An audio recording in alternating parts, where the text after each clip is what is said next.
साथीहरू नमस्कार। लोकसेवा टाइम्समा तपाईहरुलाई स्वागत छ। आजको यो श्रृङ्खलामा म अध्यापन अनुमति पत्र निम्न माध्यमिक तहका लागि महत्त्वपूर्ण वस्तुगत प्रश्न उत्तरहरू लिएर उपस्थित भएको छु। आशा छ आजको यो भिडियो तपाईहरुका लागि एकदमै उपयोगी साबित हुनेछ। आउनु साथीहरू सुरु गरौँ आजको यो भिडियो। यो भिडियो राख्नुभन्दा पहिला एउटा भनाइ राख्न चाहन्छु। पृथ्वीमा कुनै पनि त्यस्तो व्यक्ति हुँदैन जसलाई समस्या नहोस् र त्यस्तो कुनै पनि समस्या हुँदैन जसको समाधान नहोस्। आजको पहिलो प्रश्न एकदमै सिक्नका लागि सरल हुने गरेर तयार गरिएको छ। प्रश्नभन्दा नि महत्त्वपूर्ण जानकारी छ। शारीरिक र सङ्गीत शिक्षाको अवधारणा यो जोड्नका लागि मैले चित्र पनि राखेको छु। एकदमै महत्त्वपूर्ण छ है साथीहरू। शारीरिक र सङ्गीत शिक्षाको अवधारणा कसले ल्याएका थिए? यहाँ प्लेट हेर्नुस्, साथमा म्युजिक बजाएको छ।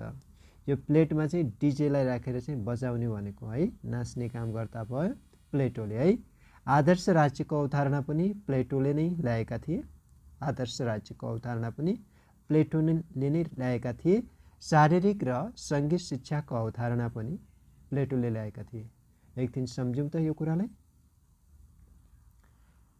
दोस्रो, सामाजिक शिक्षाको अवधारणा कसले ल्याए?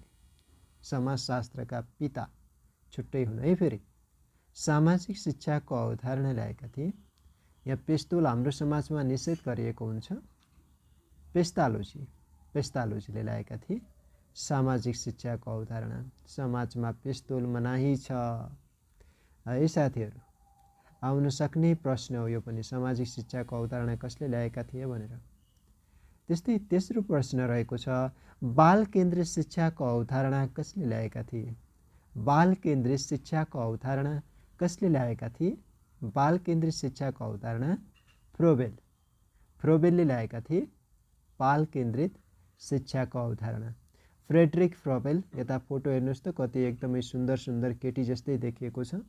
आहा, 1782 जन्मेको 1852 मरेको यही बुढो हो फ्रोबेल भनेको है। बालबालिकाको क्षेत्रमा ठुलो काम गरेको छ। त्यस्तै अर्को रहेको छ, प्राकृतिक शिक्षाको अवधारणा कसले ल्याएका थिए? प्राकृतिक शिक्षाको अवधारणा यहाँ हेर्नुहोस् त, मुसो सिसिटिभी फुटेजसँग पनि यो कुरालाई जोडिएको थियो। मुसो होइन, रुसो भनेर सम्झनु। रुसो मुसो कहाँ हुन्छ? प्रकृतिमा हुन्छ होइन। प्रकृतिकै देन त हो नि साथीहरू है। यो कुरा पनि हो। प्राकृतिक शिक्षाको अवधारणा रुसो। कसले रहेछ? रुसोले रहेछ। त्यस्तै शिक्षामा वैकल्पिक चिन्तन यता हेर्नुहोस्, यहाँ बुढो यो छेउमा छ। वैकल्पिक चिन्तनवाला बुढो यही हो, यही बुढो वैकल्पिक चिन्तनवाला बुढो है।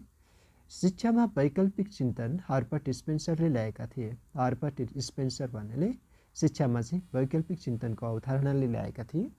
शिक्षामा वैकल्पिक चिन्तनको अवधारणा ल्याएका थिए हर्बर्ट स्पेन्सर है। यिनै यो क्यान्सर लाग्यो बुढो भन्दा नि भयो, हर्बर्ट स्पेन्सर हो कि क्यान्सर लाग्यो जस्तो छ यो बुढो त है, खासमा हर्बर्ट स्पेन्सर है।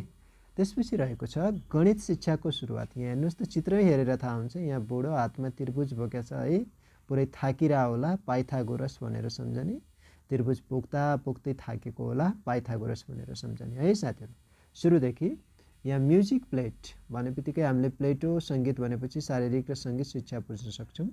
पिस्तोल भनेपछि समाजमा बहिष्कार भएको कुरालाई बुझ्न सक्छौँ।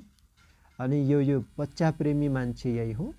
मुसो सिसिटिभी फुटेजसँग जोड्छौँ, प्राकृतिक कुराहरू भयो। अनि यो स्पेन्सर बुढा भए, यिनीहरू भनेका वैकल्पिक चिन्तनवाला बुढा। अनि हाम्रा पाची कति धेरै थाकेका छन् है, यिनी भनेका चाहिँ हर्बर्ट स्पेन्सर है। त्यसपछि दोस्रो स्लाइडतर्फ लागौँ। अब हेरौँ यहाँनिर हामी तीनवटा कुराहरू। सुक्रात छ, प्लेटो छ है, यसको शिष्य यो, यसको शिष्य यो अरस्तु। सुक्रात, प्लेटो, अरस्तु है। यिनी भनेको तीनवटा जेनेरेसन, एउटाको शिष्य एउटा, एउटाको शिष्य एउटा जोडिएको कुरा हो।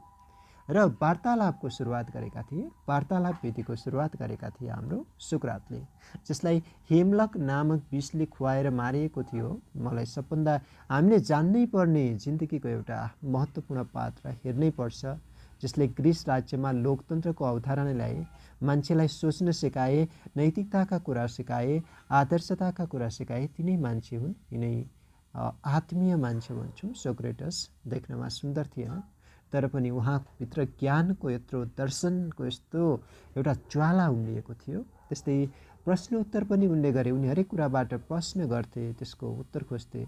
प्रश्न गर्नमा नथाक्ने बुढाइ नै हुन्। त्यस्तै नैतिक शिक्षा रहेको छ। हाम्रो आनी बानी पनि हेर्छौँ है।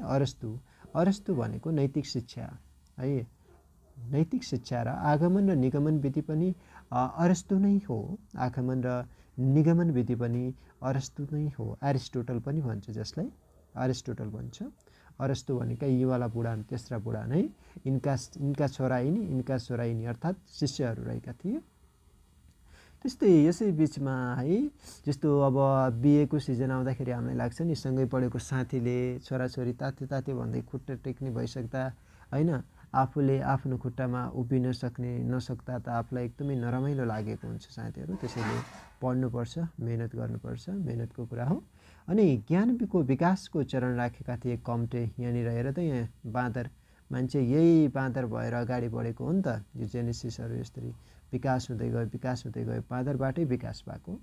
अनि शिक्षामा सङ्कट भन्ने अवधारणा ल्याएका थिए। यहाँ हेर्नु त, यी नानी आहा कति मिठी, देख्नमा सुन्दर नानी छन् है। हातमा बुक समातेकी यिनी नानी है, सङ्कटमा छन् पक्कै पनि। कुमहरूले टक्क बुकलाई कसरी समातेका छन् हेर्नु त। आहा, यही कुरा, शिक्षामा सङ्कट आयो होला, यो नानीले चाहिँ बुकलाई नै समातेर नछोड्ने भइन्। ओ बहिनी यो बुढा छोडिदेऊ न हौ भनेर पनि छोड्दिनन् है। छोड्दिनन् बहिनी, पढाइमा ट्यालेन्ट छन् सायद है तपाईँहरू जस्तै। त्यस्तै समाजवादी शिक्षा भन्दा नि यहाँ हेर्नु, लोग क्या कहेंगे ये सोचकर जीवन में अपने जुनून मत छोड्ना भन्ने यिनै तारी बाजे हुन्। कार्ल मार्क्स दास क्यापिटल जस्तो एउटा पुँजीवादको लागि उत्कृष्ट पुस्तक लेख्ने यिनै बाजे भनेका चाहिँ समाजवादी सिद्धान्तका प्रतिपादक पनि हुन् है। कार्ल मार्क्स यिनै तारी बाजे। अब सुन्नु साथीहरू, वार्तालापको कसले सुरुवात गरे? प्रश्न उत्तर, नैतिक शिक्षा, ज्ञान विकासको चरण, शिक्षामा सङ्कट। हेरिहाल्नु है, हेरिहाल्नु, कन्फ्युज नहुनु होला। केही कुरा कन्फ्युज लाग्यो भने कमेन्ट बक्समा छोड्नु होला है। अब अर्को स्लाइडतर्फ लागौँ ल। त्यसपछि रहेको छ अर्को स्लाइडमा पनि महत्त्वपूर्ण जानकारी नै छ साथीहरू है। Lok Sewa times always with you. च्यानललाई यसो सब्सक्राइब गरिदिनु होला भनेर त भन्दिनँ, तर पढेको कुरा नबुझेको कतै गल्ती छ भने चाहिँ कमेन्ट चाहिँ जरुर छोड्नु होला है साथीहरू। अब हेरौँ केस स्टडी। त्योभन्दा पहिला यहाँ स्टडी हेरौँ, यहाँ प्ले हेरौँ। दुईवटा केस छ।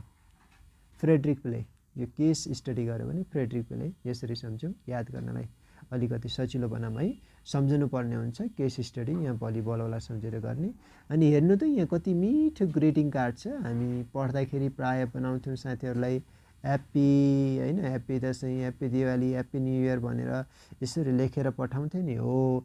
यस्तै यही फर्मेटमा चाहिँ प्रोजेक्ट वर्क भन्ने पनि हुन्छ। अनि प्रोजेक्ट वर्क भनेपछि हामीले के सम्झने भने साथीले दिएको राम्रो कुरा हामी किलामा, घरमा भएको किला या काँटीमा झुन्ड्याउँथ्यौँ, त्यही किलामा ठोकेको भनेर सम्झने। प्रोजेक्ट वर्क चाहिँ किलप्याट्रिकले चाहिँ ल्याएको अवधारणा हो है, प्रोजेक्ट वर्क। अनि त्यस्तै गरी यहाँ हेर्नु त, एउटा मान्छे कस्तो यहाँ समस्याहरू हुन्छ, प्रोसेसिङ भइरहेछ, यस्तो भइरहेछ, यस्तो कामले पोलिरहेको यिनीहरूलाई हो। समस्या समाधान विधिको प्रयोगकर्ताको थिए जर्ज पोले रहेका थिए। कतै जोन डिबे पनि पाइन्छ, जर्ज पोले पनि भेटिन्छ साथीहरू। यसमा अब आफ्नो सोचाइको आधारले सही उत्तर लगाउनु होला। त्यस्तै गरी अर्को रहेको छ सर्वेक्षण विधि। यहाँ हामी सर्वे गर्दाखेरि विभिन्न तरिकाले गर्न सक्छौँ। सर्वे गर्दाखेरि विभिन्न रिसोर्सहरू युज गर्न सक्छौँ, विभिन्न स्रोत साधन युज गर्न सक्छौँ, टेलिफोनबाट गर्न सक्छौँ, सर्वे पेपरको माध्यमबाट गर्न सक्छौँ, फेस टु फेस गर्न सक्छौँ होइन, त्यसै अनलाइनबाट गर्न सक्छौँ। र जस्तो अनलाइनबाट गर्दाखेरि हामी फ्याक्स गर्छौँ नि है, फ्याक्स मेसिनबाट गर्छौँ। पाउल फ्ल्याक्स सर्वेक्षण विधि ल, यसरी सम्झनु होला। त्यस्तै प्रदर्शन विधि रहेको छ। प्रदर्शन विधि यहाँ डेमोन्स्ट्रेसन। यहाँ बुढो किन सुतेको, उठन, अब उठ्दैन नि त, यो त अन्तिम गन्तव्यमा पुगिसकेको छ त, उठ्दैन यो बेला है। यो सिमोन न्याप भनेको छ, बुढो गहिरो न्यापमा, गहिरो निन्द्रामा गइसकेको छ, त्यसैले उसको के गरिन्छ, प्रदर्शन गरिन्छ, निन्द्रामा गइसकेको अवस्था है। फेरि है एकछिन, केस स्टडी विधि कसले, प्रोजेक्ट वर्क कसले, समस्या समाधान विधि कसले, सर्वेक्षण विधि कसले, प्रदर्शन विधि कसले। सम्झिनु है साथीहरू, सम्झिनु। त्यसपछि शिक्षाको व्यवस्थापकीय संरचना सम्बन्धी सामान्य जानकारी राखेको छु। शिक्षा सम्बन्धी नीति निर्माण, समस्त योजना, कार्यक्रम समन्वयका लागि शिक्षा मन्त्रालय रहेको छ है। नीति निर्माणको लागि समस्त नीति निर्माणको काम गर्छ। उच्च नीति निर्माण र सहयोग सञ्चालन र समन्वय विश्वविद्यालय अनुदान आयोगले गर्छ उच्च शिक्षाको लागि। र समन्वय विश्वविद्यालय अनुदान आयोग गर्छ भने विश्वविद्यालयहरू आफ्नो कार्य सञ्चालन गर्न स्वतन्त्र हुन्छन्। शिक्षा मन्त्रालय अन्तर्गत शिक्षा विभाग हुन्छ है।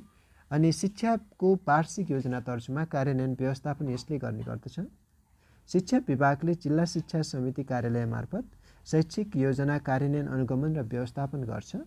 प्रत्येक विद्यालयमा रहेको व्यवस्थापन समितिले विद्यालय सञ्चालन र व्यवस्थापनको जिम्मेवार हुन्छन्। अनि शिक्षा विकासका लागि शैक्षिक स्तरमा जनशक्ति विकास केन्द्र रहेको हुन्छ। शिक्षाको विकासका लागि यस अन्तर्गत 34 वटा तालिम केन्द्र रहेका छन्। 1053 चाहिँ स्रोत केन्द्रहरू रहेका छन्। यो जानकारी सामान्य जानकारी हो। त्यस्तै गरी शिक्षा मन्त्रालय अन्तर्गत एसएलसी, यो अहिले एसई भइसक्यो, अहिले पुरानो डाटा रहेको थियो। यो कुरालाई हेरौँ है एकछिन हामी। शिक्षा मन्त्रालय अन्तर्गत 2टा केन्द्रीय पुस्तकालय रहेका छन्। राष्ट्रिय पुस्तकालय जो चाहिँ डाक्टर हेमराज पाण्डेसँग सम्बन्धित रहेको छ। केशर पुस्तकालय, यो राष्ट्रिय पुस्तकालयको स्थापना हाम्रो 1957 तर्फ भएको थियो है। अनि एउटा स्वायत्त पुस्तकालय दिल्ली रमन रेग्मी स्मारक पुस्तकालय सञ्चालनमा रहेका छन् भने शिक्षा मन्त्रालय अन्तर्गत पुस्तक छपाई र वितरणका लागि स्वामित्व जनक शिक्षा सामग्री केन्द्रलाई रहेको छ। यसैका साथ आजको भिडियोबाट म बिदा हुन्छु। अर्को भिडियो लिएर छिट्टै उपस्थित हुनेछु। सल्लाह सुझाव र प्रतिक्रिया गर्नुहोला र यसपछि म 10 दिनमा 55 वटा सेटको मोडलसहित एउटा नयाँ भिडियोहरू राख्नेछु र हेर्न चाहिँ नभुल्नुहोला है साथीहरू। धन्यवाद।